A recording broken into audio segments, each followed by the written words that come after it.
এই রুমটা দেখে আপনাদের কাছে কি মনে হবে আমি জানি না।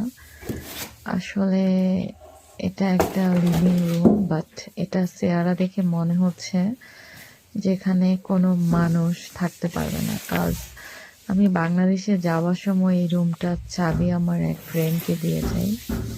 সে 15 দিনের মধ্যে রুমের এই সিচুয়েশন করেছে। মানে দেখে মনে হচ্ছে যেন পুরো গন্ডগোল পাকিয়ে রেখেছে।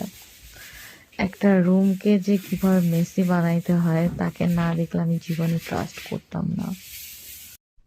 অনেক সময় নিয়ে রুমটা ক্লিন করতে হয়েছে আমাকে। কি আর বলবো আমার ফ্রেন্ডের কথা, সে আমাকে হাউসকিপার বানিয়ে দিয়েছে।